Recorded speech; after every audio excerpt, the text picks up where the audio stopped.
So mga tol, matapos pataubin sa ating pambatong WBC Bantamweight World Champion Vincent Asiro Astrolabio, ang pambato ng Thai fighter na sinawapon kay Kanha. Hindi biro tong nakakalaban sa ating pambato na si Astrolabio, dahil po ay nahihirapan din ang ating pambato sa isang Thai fighter. Buti na lang mga tol, sa round 11 ay sunod-sunod ang kombinasyon ng Astrolabio ay natamaan sa panga, kaya bumagsak at bumangon naman ang isang Thai fighter, pero tinigil lang sa repili dahil po ay hindi na po kaya. Kaano pang mangyayari sa buhay ng isang Thai fighter? Nakuha ang panalo sa ating pambato ng round 11 technical knockout. Nagiging mandatory na ang ating pambato sa WBC Bantam.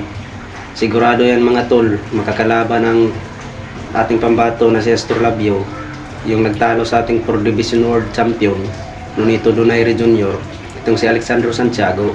Iyon ang may hawak sa WBC Bantam, pero sa tingin ko mga tol ay kayang-kaya talaga ni Vincent Astrolabio itong si Alexandro Santiago, dahil po ay natalo na din ang ating pambato na si Donaire nung mga 2 buwan ang nakakalipas.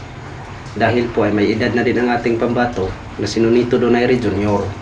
Dahil po ay may pamatay naman na suntok sana ang ating pambato na si Nonito Donaire Jr. Kaso lang, hindi tumama yung mga sulit na suntok kay Alexandro Santiago. Sa hindi nakakaalam, matibay talaga to si Alexandro Santiago at mailag sa laro at mautak pa. Hihintayin na lang natin mga tol kung kailan ang schedule ng Vincent Astrolabio versus Alexandro Santiago.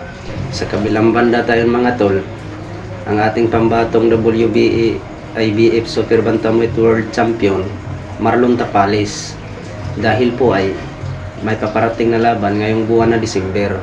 Makakalaban niya ang disputed Super Bantamweight World Champion The Monster na Naoya Inoue. Pinaghandaan talaga ni Marlon Tapales ang paparating na laban. Sabi po ng Marlon Tapales mga tol ay hindi daw siya natatakot kay Naoya Inoue.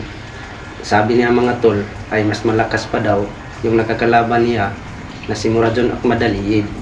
Ikukumpara niya kay Naoya Inoue, pero sa tingin lang niya mga tol, ipapakita daw niya sa buong mundo kung gaano siya kagaling. Dahil po ay nakikita naman ni Marlon Tapales ang galaw ni Naoya Inoue nung naglaban sila ni Inoue versus Stephen Fulton. Sabi ng karamihan mga tol ay hindi daw makipagsabayan itong si Marlon Tapales kay Naoya Inoue, dahil ay malakas talaga ang badisat ni Naoya Inoue. Pero sa tingin natin mga tol ay madidihado din ang ating pambato na si Marlon Tapales. Banat ni Tapales kay Naoya Inoue ay patunayan daw ni Marlon Tapales kung gaano siya kalakas. So hanggang dito lang tayo mga tol. Maraming salamat sa inyong panonood.